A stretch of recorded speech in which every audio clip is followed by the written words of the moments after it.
We tend to think of photo sharing on social media as a new, excuse the pun, development in our culture, but the two sources that will be addressed today debunk this.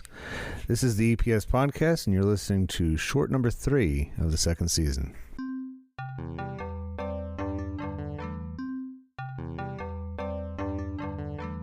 Postcards are not as common as they once were, thanks to technology allowing us to make custom images of our travels and post them on social media, thus bringing the use of the term post full circle. But throughout the 20th century, these mailable documents of tourism grew in popularity thanks, in large part, to an ever-growing cohort of people going places. A postcard from the mid-20th century was discussed at Strawberry Bank Museum, which, incidentally, has been the subject of a multitude of postcards over the years, in Portsmouth this summer. It was like a totally different era. It was so funny. So I am here with John, and John is an intern here at Strawberry Bank Museum in Portsmouth, New Hampshire. But you're from Kansas City, right? Yes, yeah. And that would be Kansas City, Missouri, not Kansas City, Kansas. Yeah. Is Kansas City, Kansas, like tiny by comparison, or is it more or less just like a bleed over of Kansas City, Missouri? I mean, nowadays for sure, with like the advent of the interstates and kind of modern suburbanization, it's definitely much more of kind of a bleed over. It used to be one of the rival cities back in like the mid 1800s, who was going to get the railroad bridge over the river first. And when Kansas City, Missouri got it, it started to dwarf KCK. And so KCK is definitely kind of like, you know, I don't know, it's like the ugly stepsister. Got it, yeah. How the joke goes around. Yeah. And all the audience members there are going to be like, what? So here at Everything is a Primary Source, we choose anything and everything, and we analyze it the same way a museum artifact would be. And you chose from my stack a antique or vintage, I don't know exactly the year, I'd say 50s, this postcard. Just being a postcard alone kind of dates it, because you don't see them sold nearly as often as they used to be. But it's of Storyland, USA, or Storytown. Storytown, yeah. In Lake George, New York. And I know that better as the Great Escape amusement park. And it's even known by more recently as a Six Flags Great Escape. But why were you drawn to this postcard?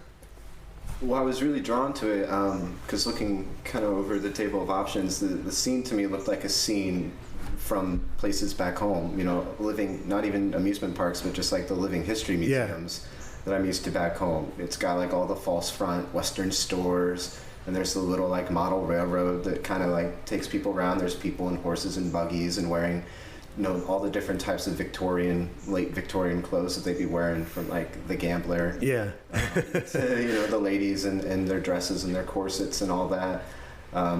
And I kind of thought for sure I'd be looking at a scene from like an amusement park out west or something like that. And then when I flipped it over and it said it was from Lake George, I just got real interested. Yeah. It's funny because, I mean, Lake George, it's not remarkably far from New York City, so it's kind of in itself, it has its own kind of frontier history to it. You know, it's French and Indian War, Fort William Henry is there, and I think that's the name of it. And it's like where Last of the Mohicans took place is right around there.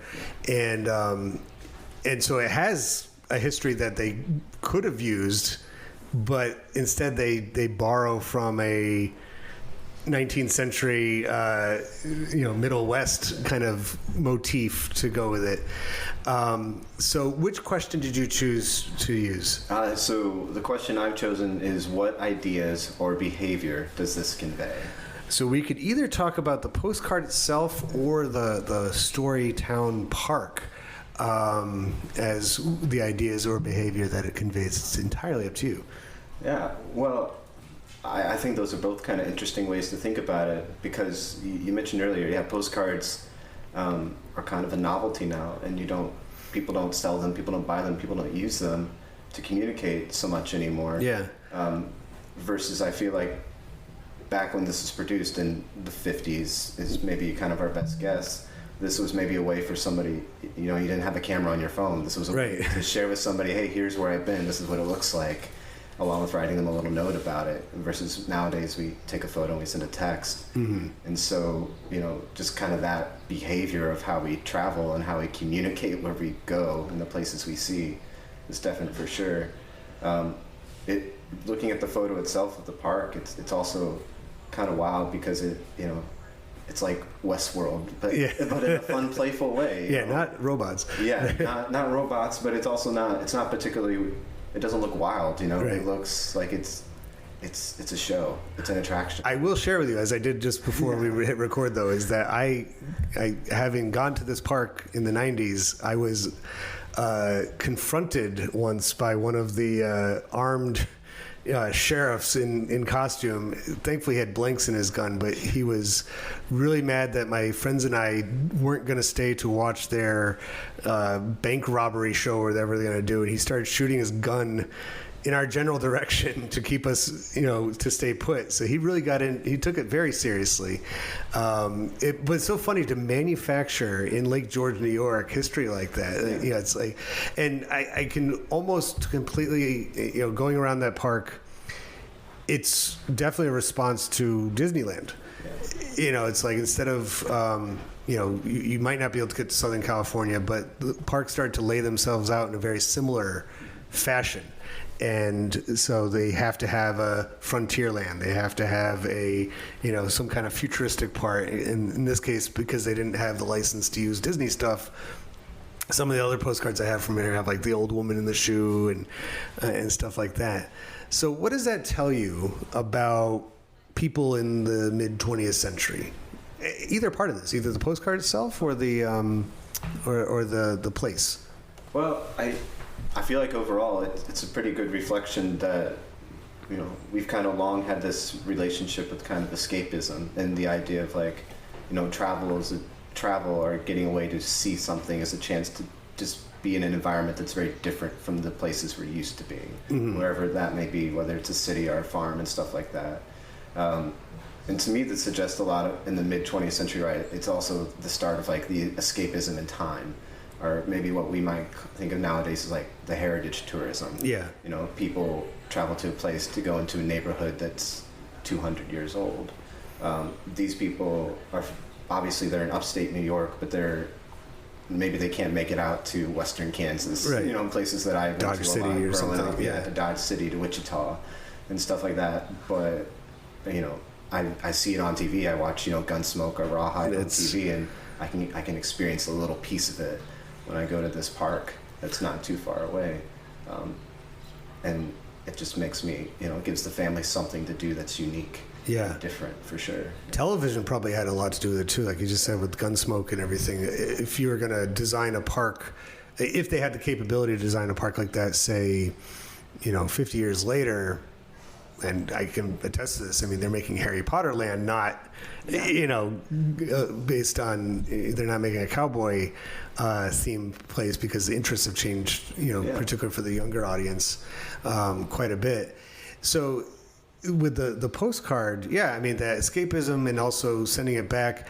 Now, this one and all the ones I have weren't written on. So I think that the intended audience of the actual card itself, from the park's point of view, is probably just their visitors. They want people to pick up, because like I said, they didn't have access to just picking up a camera. Even if they did have a instant camera with them, or a little snapshot camera, they're not going to be able to develop it in time to send it in the mail, and they want to keep it for themselves anyway. They just so great advertising tool too for the park. They can get people to go there. The interstates play a role with this too, because I-87 goes up through Lake George, and it actually at this time it terminated somewhere just below the Adirondacks. It didn't continue all the way as it does now to the Canadian border, and so that contributed a lot to making a place like Lake George a vacation destination, because people could get there with ease. It probably changes the type of people that can come too. Absolutely. I know historically there was a lot of the rail links for the rich people to get to their camps up in the Adirondacks. But you're right. You bring in the Northway, as they call it nowadays. Right. That really democratizes the type of visitors that can come, and makes a scene like this much more economically feasible. Right. I did an entire when I was in grad school. I did a paper on that road, that interstate highway itself, and because my I grew up in Plattsburgh, New York, which is way north, and it has, it's now a community college, but it had a huge railroad hotel, Hotel Champlain, which overlooked Lake Champlain. And below that, in fact, the neighborhood that I grew up in was a Catholic summer school. And it was, they had these cottages, which I would look at and say, that's a mansion, because they're huge and beautiful. And golf course, it was a summer getaway, but it was for the wealthy elite. It wasn't for, and when the automobiles started to show up and become affordable, the roads were made to match that. And like you said, democratization of the roadways. Middle-class people could take a weekend trip, and they didn't need to wait for the train or have to bring all their stuff, because some of those vacationers before them would take weeks and months up there. They wouldn't be, just a quick day trip. And so parks like this were created out of response to that. You're absolutely right. And there's actually another one, like Santa's Village is right there in Lake George as well. So it makes me think, here in New Hampshire, right, all the parks that are in the White Mountains too, that I think date back to the similar time period. Exactly, because you had like Bretton Woods and Mount Washington Hotel, and right here in Portsmouth is the Wentworth by the Sea. Mm-hmm. They served a much different demographic than would be going up to Storyland and Santa's Village up there and stuff. So it's amazing what we can get out of one postcard and one question. So, well, thank you so much for stopping by and recording this brief podcast. And is there anything else you want to add to this, or? It is amazing how much we can learn just by looking at the everyday stuff that's around us. There's a lot of novel information out there if we kind of open our eyes and just think about it for a little second. But I appreciate the opportunity to do that with you, and thank you for having me. Thank you so much, and thank you, John. And everything is a primary source. Yes. That's true.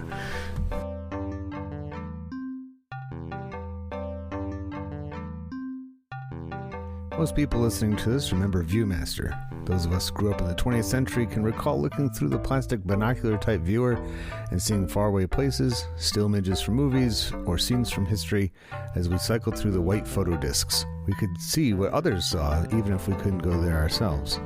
Coincidentally, it was a guest who was visiting Portsmouth from halfway across the country who helped break down the Viewmaster. Take a listen.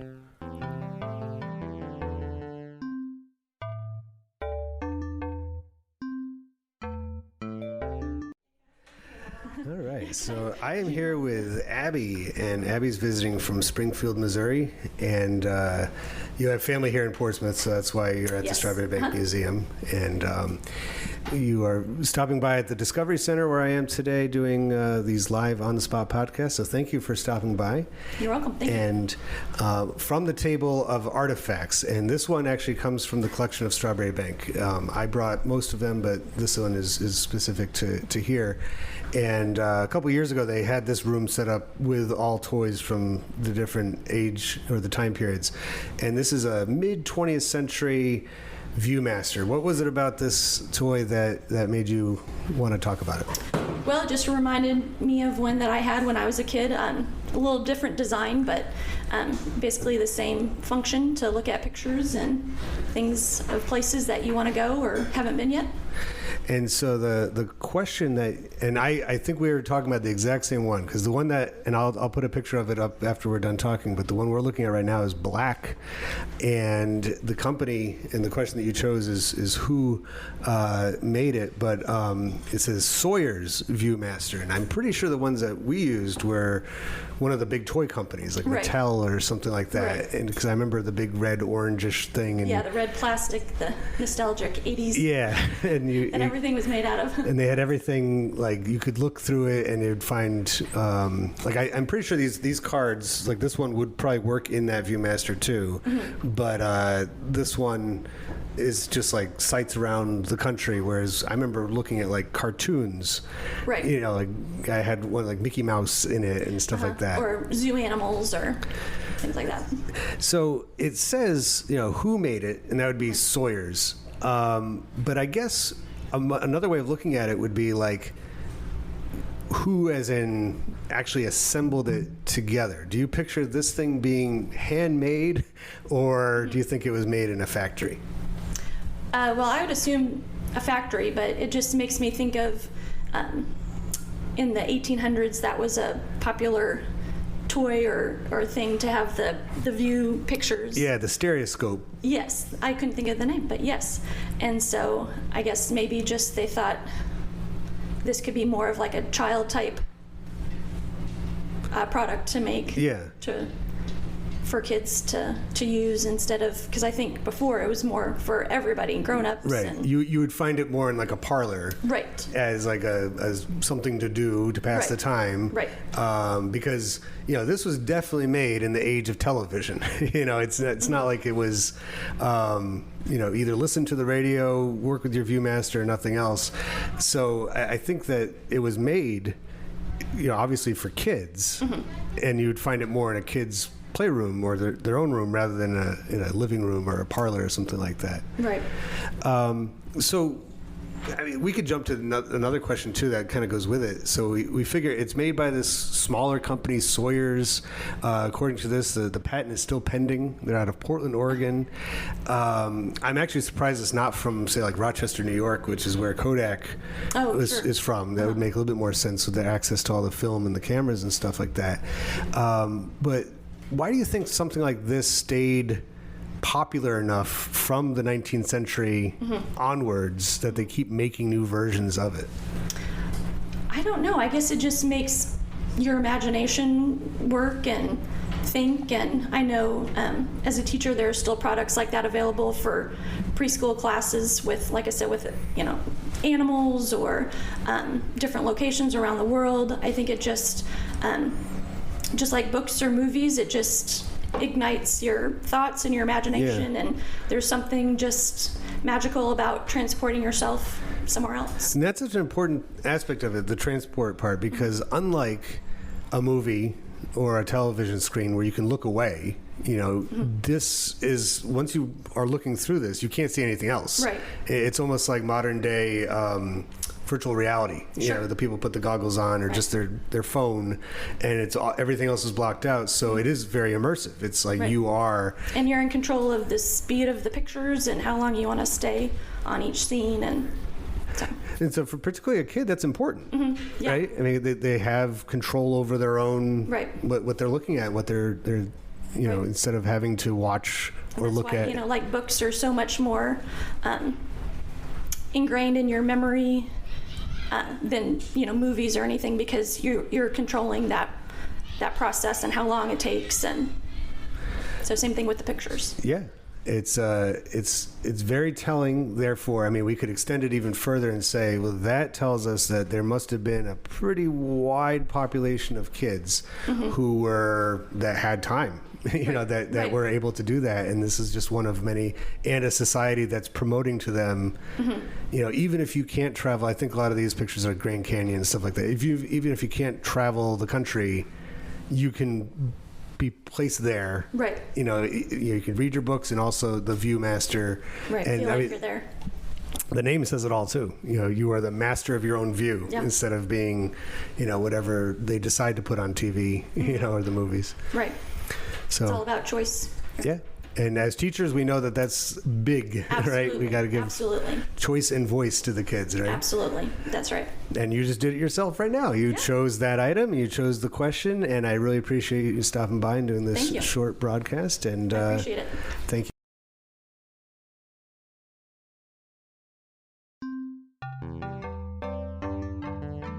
Thank you for listening to the EPS Podcast. Short episodes like this one, which are products of my EPS Podcast live exhibits, will be coming out on Tuesdays this season, while longer episodes, deeper dives into subjects, are posted on Thursdays. If you like what you hear, consider becoming a patron by going to patreon.com/EPS Podcast. Follow the show on social media, including YouTube and especially Instagram. I look forward to you tuning in again to the EPS Podcast, where everything is a primary source.